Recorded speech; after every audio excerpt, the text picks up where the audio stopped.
Hi, folks. Welcome to Crisco's Corner. Unfiltered commentary. And not your truth, the real truth. Please like, share, and subscribe. And as always, thank you for your support.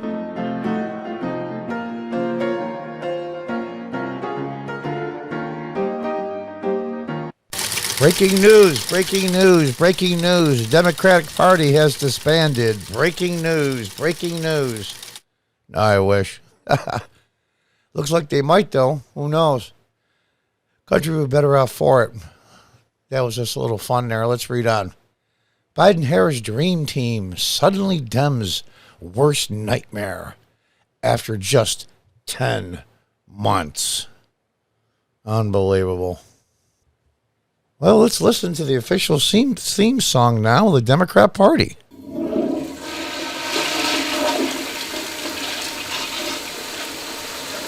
And there you have it, folks, the new theme song for the Democrat Party. You know, I'll tell you, the Dems have always been perfect. I was a Democrat for a long time, a local elected official here in upstate New York. But they cared about the average worker, the average person, blue collar, they used to call it. What the hell happened to these people? It's really sad. It's really sad. Let's read on. If the question is being asked, the answer is almost assuredly no. And the question, of course, is perhaps Hillary Clinton or John Kerry is available for one more political rodeo. Oh, gosh. I don't know what to make of all this. It's bad. They did survey 864 women, and this was their response when asked, would you support Hillary Clinton running for president again? Well, there you have it. That's their response. So it looks like the former First Lady of the United States is out of contention. That is a reference to an embattled office holder facing inquiries about standing for re-election. Of course, the public company line must be yes. Otherwise, the candidate in question becomes the lamest of lame ducks instantaneously. The business of governing grinds to a halt as underlings turn to rivals jockeying for position in the secession line. 10 months in, this is a sorry state of affairs of the Biden presidency. Even the U.S. House of Representatives passing the administration's signature legislative priority could not snap the spell of a dreadful November swoon. Now, I have to say, those Republicans that voted for this, I hope they're primaried out. I think some of them are retiring. They need to go. They need to go. What a boondoggle. I don't want to hear its infrastructure. I really don't. What the Congressional Budget Office say? I think it was 12% of it was actually infrastructure. It's just hundreds of millions and billions to their buddies in the progressive side of the party, nonprofits. Let's read on. The month began with Democrat setbacks in the off-year elections. Setback. They lost 14 net seats. And concludes with renewed concern about inflation and higher costs of, well, everything. From gasoline 62% to home heating 54% to Thanksgiving meals 14%. You notice the huge increases are in the energy sector. Well, let's take a look at the latest meeting with Joe Biden and the staff from the Department of Energy. This meeting was held just 3 weeks ago. And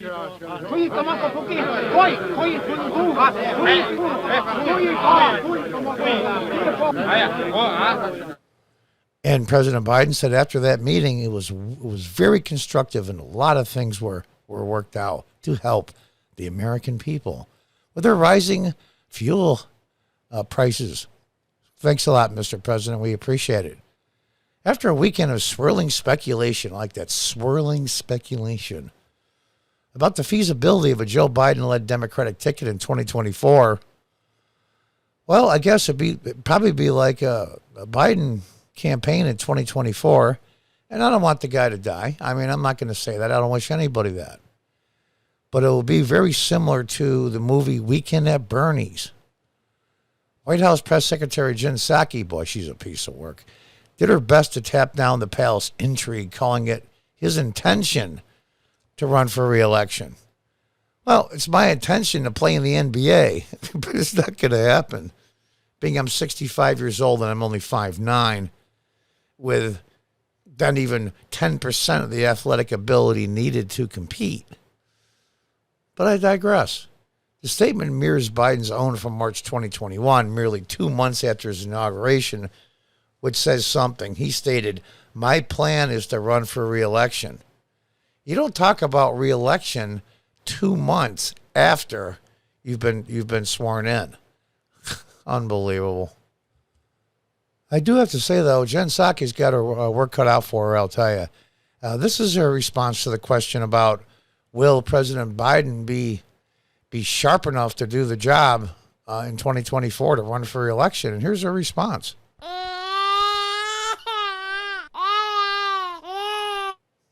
Okay, Jen, well, she's got a tough job. The quote from Biden is hardly Sherman-esque declarations. Both leave plenty of wiggle room, and for good reason. Even if Biden's most ardent supporters were not expecting the second coming of JFK, I was a JFK Democrat. Few probably envisioned things going off the rails so badly so fast. Yeah. While every president endures its ups and downs, Biden always faced the intractable and unstoppable opponent of Father Time.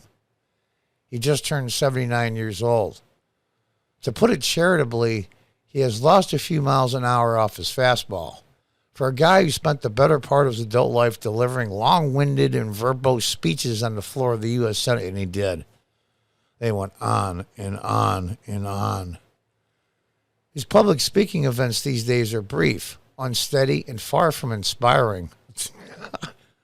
I don't think inspiring would be quite the word I would use. Reversing his administration's current tailspin starts with a man at the top. In this environment, it would be a tall task for a talented politician in their prime. Whether Biden is up for the task remains an open question, to put it mildly. He's not. I mean, the guy's being charitable. I like this one, though. If Biden has underwhelmed as president, his second command has managed to fall even shorter of expectations.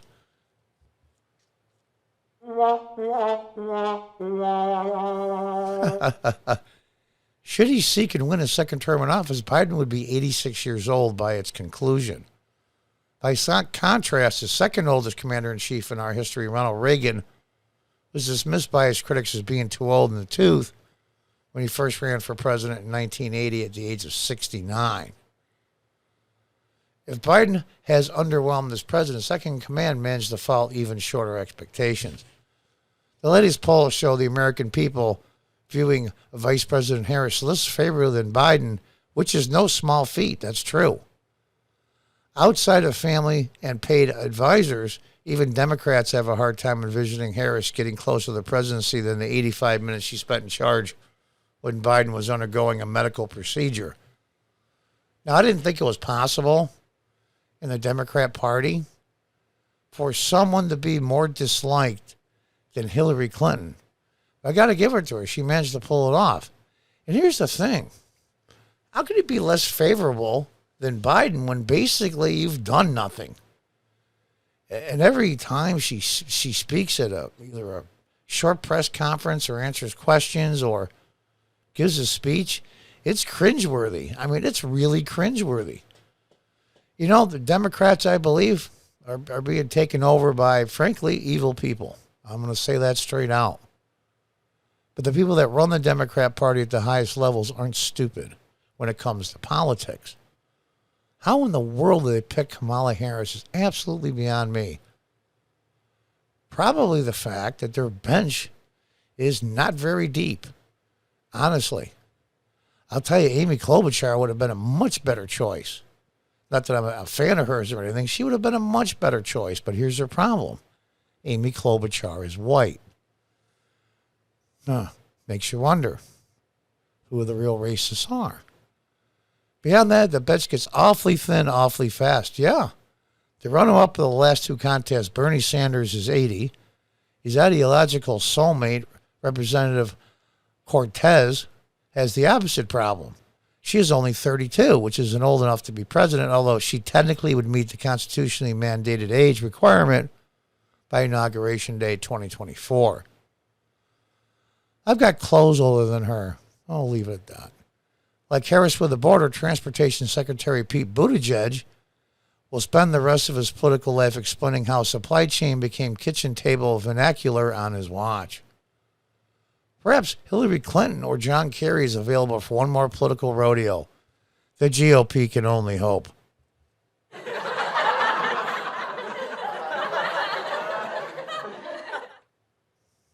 It's amazing. It really is.